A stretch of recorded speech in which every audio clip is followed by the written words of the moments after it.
Hi people, how are you? My name is Michaela Valletta, also known as the Renaissance Amazon, and I'm live on my IG. I'll save it and repost it to my YouTube in case you're unfamiliar with me. I am a lot of things. I'm a Black American girl from Harlem who currently lives in Chicago. I am a trainer, nutritionist, dancer. I study a lot of things when it comes to health, and that includes mental stuff, okay? Mental health is also a huge part of health, okay? Why people are the way they are, I'm very curious, okay? And I analyze a lot, and I've had a lot of life experiences at this point in my life. And I just, I want to talk about, what's been going on lately with, there's so many disturbing murders, okay? We have what happened with Shanquella Robinson, but also what happened with the University of Virginia football players. I just feel like, there's a few things. I'm always freaked out by people who get murdered out of pure jealousy. Like when Selena, the singer, got killed by her fan club president. Selena did not see that coming, that her fan club president would murder her. Somebody who was close to her and the family. When you have a good heart and you're not a jealous person and you're just out here trying to be the best that you can be, but you also have a big heart to help other people and you're kind and you're not a jealous person, you don't even think that people could be like that or would be like that. So you really don't see it coming. So you can be very naive. And this is the reason why people die young. And when I say die young, I mean like 25 and younger. Let's say 27 and younger, but really 25 and younger. It's not always really surprising because we've all made silly mistakes when we were that age. When you get to be in your 30s and your 40s and your 50s and you realize there are a lot of people around you in your early 20s, in your teens, that wasn't your real friend. And your parents might have tried to tell you that when you were in high school or something, and maybe you did or did not understand them. I know I had a friend who I thought was the best friend. My mother swore she was jealous of me in high school. I thought my mom was tripping. But when it came for me to graduate college, I saw how jealous. I didn't see that coming. My whole group of so-called best friends. You know what I'm saying? And I've had stuff like that happen to me with a number of people who I'm going out my way to help. I have a good heart, in no way. And I definitely didn't see that coming. So that always freaks me out when I see stuff like that. You know what I'm saying? And, I feel, and this country is super violent. I feel like people are becoming desensitized. But I just remember growing up, and even into my 20s, into my adulthood, when my mother would hear me talking about somebody, right? And I'm like, oh, my friend so-and-so. My mother always would be like, who? Like, if my mom didn't know who this person was, she'd always be like, who? Like, who's that? You need to be careful with who you call your friend. You need to be careful with who you call your friend. And I remember I used to think my mom was being dramatic. I'd be like, okay. But then as time went on, like, I feel like it really clicked around 30. And then it really clicked again a couple years after that, what she was saying. There were so many people around me who I thought were true friends. I mean, you could be in a relationship with somebody that's jealous of you. That happens, okay? And you don't think that the person that you're in a relationship with, or the person you may even be married to, because a lot of married people get murdered by their spouses, okay? And so that's scary. That's scary. And people getting murdered freaks me out. I don't like it. It makes me angry because it's not fair. Somebody's blindsided. Their life was ended short because somebody else, at a moment of not being able to control their emotions, which I also don't respect. Because the only time I can murder somebody is if they were literally trying to hurt me and my family. They were literally coming at me and my family trying to hurt us. You know what I'm saying? Other than that, no. Like, you said something to hurt my feelings, okay. Like, I'm not going to kill somebody because of that. Even if somebody was bullying me, I'd leave a school before I killed somebody. You know what I'm saying? But also, with the University of Virginia thing, I haven't looked at an update like maybe since yesterday.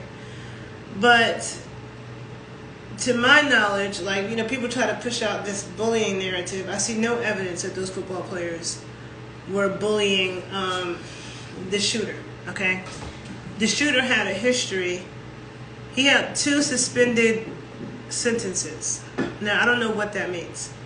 Like, he was supposed to go to jail twice and it was suspended. I don't understand that, but he had 2 suspended sentences. He had been brought to the attention of the school. Sorry, I'm trying to get myself comfortable. Sorry, I have this radio here. He was brought to the attention of the school already, okay, for some hit and run off campus and a weapons charge off campus. And those athletes who were killed at the University of Virginia weren't even there at the school when this dude was on the football team. And we all know, anybody who's been around football players, I mean, I'm from New York, so I didn't really grow up around football players. I grew up around basketball players. But when I went to college, you know what I'm saying, and I was on the college campus with football players, I felt like they were a bit rowdy on campus, okay? They kind of push people around, they be feeling themselves. But that's, you know, that's how it is. That's not called to kill anybody, right? Now, so I know that football players can be that way. Now, I don't know, there's no evidence that those football players were bullying him and he wasn't on the team with them. When I looked at those boys, now you can't always tell things by a photo, but those young men who were killed in the University of Virginia football team, just looking at their photos, they don't look like bullies. I do not get bullied. It's like looking at Trayvon Martin, right? When we looked at Trayvon Martin, he did not look like a bad kid. He did not look like a thug or somebody who is out to be. He didn't look like that. Not in his eyes, not in his face, not in his energy. Same thing with those football players. And sometimes people sit and they just hate you so much out of pure jealousy. You know, those dudes were tall, you know, tall, athletic, good looking. You know, maybe he had some other kind of internal issues. And a lot of these mass shootings be dudes. And it's like, okay, women go through things too. You don't see women shooting everything up. All these young, overly emotional men. I can't even keep up. Now we just had a shooting in Colorado today. You know what I'm saying? But the thing about Sharpen Robinson that really bothers me is that whole, like, the fact that you could have friends that would beat you to death and then, you know, leave you, flee, tell your family a lie, is incredible, and then record it, is incredibly evil. You know what I'm saying? And it's just having that discernment is important. You know what I'm saying? For people to have discernment. I mean, even Takeoff, okay? Like, somebody knows who shot him, but why is that in that public knowledge? The Migos, you know, like, nobody is speaking about that. Was he killed out of jealousy? You know what I'm saying? Like, we know Nipsey was. I mean, there's so many people.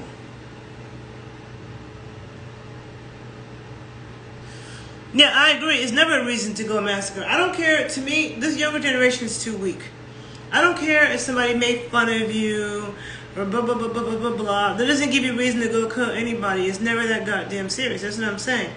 The only way I'm attempting, you know, to kill somebody is if they literally were a threat to my life or my family's life, and they were coming at me in that way. But there's no words. What happened to sticks and stones can break my bones, and words can never hurt me. You know what I'm saying? And even, you know, it's just ridiculous. You know what I'm saying? But I'm just saying, I didn't like the narrative that was getting put out about these players, because in my looking at it, they didn't have a history of doing that to him, but he had a history, a bad history already, the shooter, okay? And I don't be believing that these parents are always acting like they didn't know. I never believed that shit. Not with somebody who is like 25 and younger, because they just got out of your house. They're 19. Like the shit that happened out here, not far from me in Chicago, in Highland Park on the 4th of July. The white boy that got on the roof at the 4th of July parade and shot all those people. There's no way you didn't know that when your son was just in your house. And every time you look into their shooters, they always have some type of weird-ass history. So the parents be lying. Because the shooter at University of Virginia did have a weird history. And it's weird because I read this article. Like, I feel like so much stuff happens that people don't even look into it. They just be like, whatever, they run whatever narrative, and they keep it moving. But there was a girl who was on that bus at the University of Virginia. And she was friends with the football players who got shot. One of them was charging his phone was charging his phone on her laptop in her charger or whatever. And she said the shooter was not in their class. Okay, the shooter was not in their class. The shooter was taking a different class with that same instructor, and that instructor invited invited the shooter on the trip with them to DC to see the play, because she invited some additional people from other classes. They went to DC to see a play about Emmett Till. So they had just left a play about Emmett Till, and then they went to eat Ethiopian food, my favorite, and then they came back to the University of Virginia, where this dude gets up and kills them. One of the athletes who got shot was asleep. He shot him in his sleep. And the girl said that he did say, "Oh, you guys are always messing with me." But he also was talking about some video games, okay, before that. And then said, "You guys are always messing with me," and it killed them, right? But she said that was weird because those football players didn't know him and never talked to him the whole time on the trip. They never said anything to him. They weren't talking to him or paying attention to him at all. So she found that weird. Now, so I feel like people heard that and they started running with,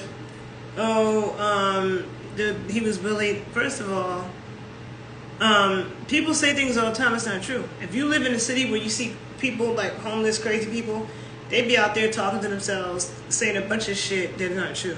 I've seen people in New York yelling at the air, cursing somebody the fuck out. And you're like, who are you talking to? And they be angry as hell. So when somebody's off, that don't mean that because they said that, somebody could come up to you and say, "You messing with me," and shoot you. Doesn't mean that you were messing with them, right? That's number one. I like to look at the evidence and the facts. And the evidence and the facts is that shooter had 2 suspended sentences. So when people be talking about fighting for jail reform or prison reform, to me the prison reform needs to be keep these mofos in jail. A lot of these people, almost every single person I've been seeing this year who committed horrendous crimes and murders, they're always somebody who kept getting let out of jail. Like in Atlanta this summer, these 2 black girls that got shot in the face working at, I don't know if it was Subways or something. There was too much mayonnaise in the sandwich, and this man shot these 2 girls. Okay? And when you look at his history, he had this long history of supposed to be in jail, but they kept letting him out. And so a lot of these people who are committing this stuff, that's their background.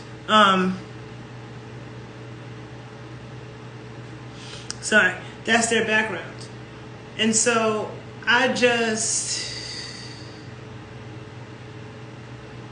when people were trying to understand why these people that killed Sharpen Robinson, why they weren't arrested, it's like because they came back to the U.S., that happened in Mexico, it becomes complicated.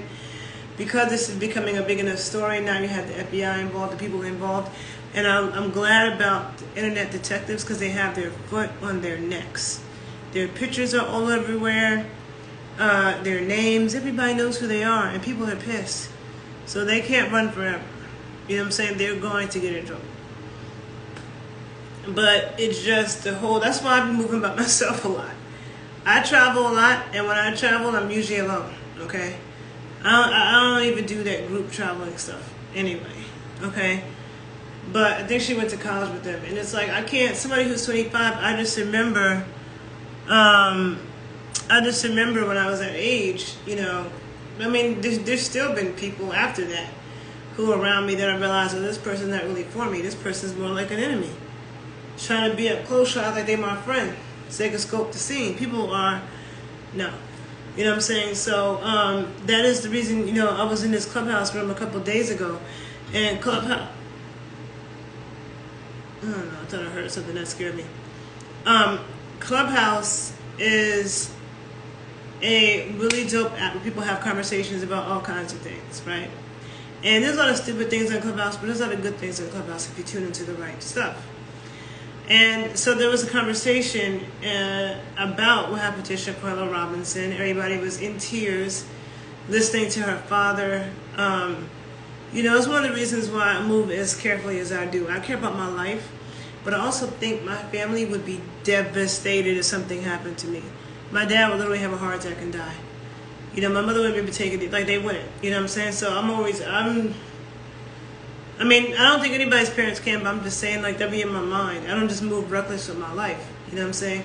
But my dad was the one who's always teaching me how to protect myself in case a man ever tried to attack me. Ever since I was a little girl, until this day, to this day, my dad still be giving me lessons of how to critically injure a man, have him on the brink of death or dead, okay, if he ever tries to attack me.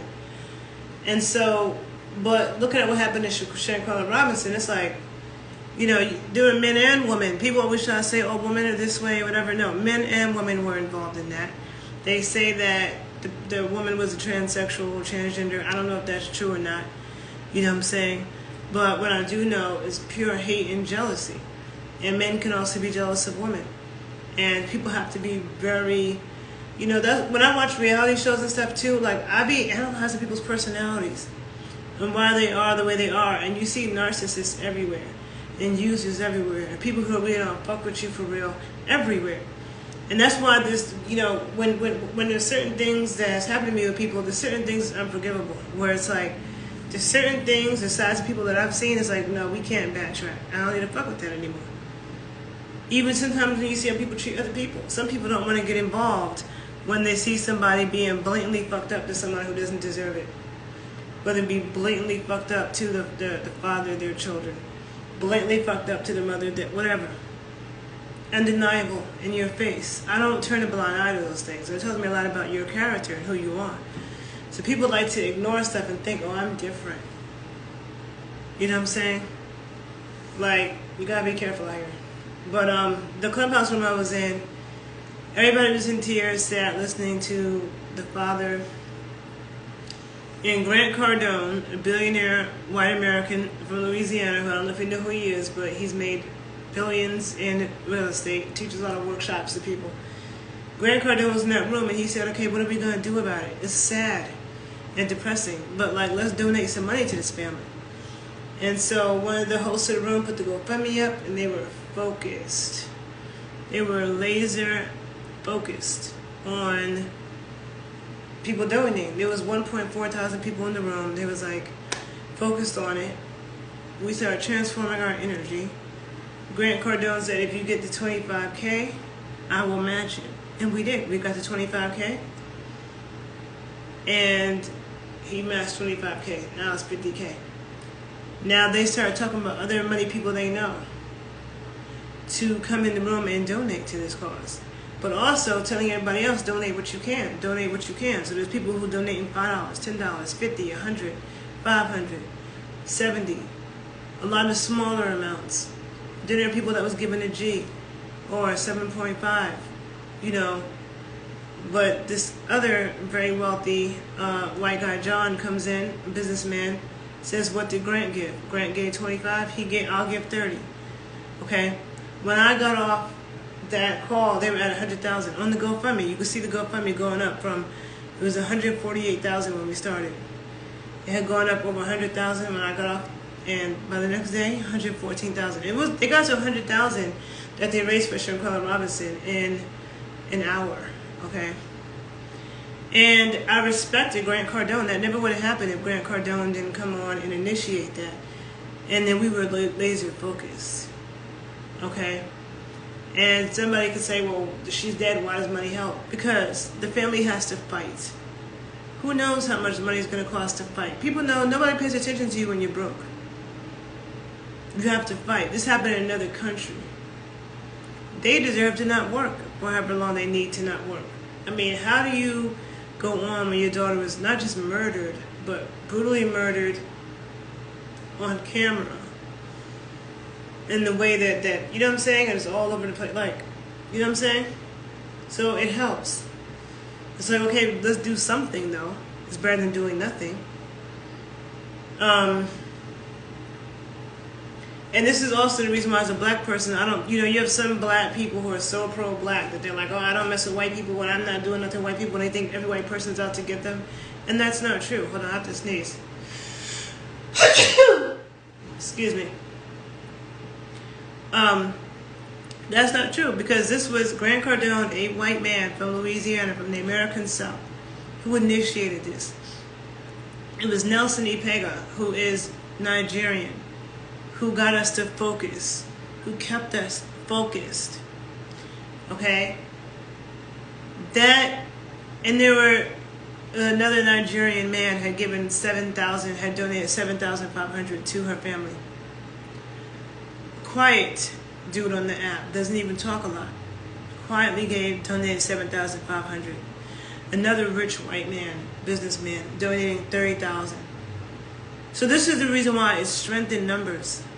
And it's not just about, oh, well, I'm only going to mess with black people and every white person's a devil and they out to get me, or people say that about Jews or whatever other group.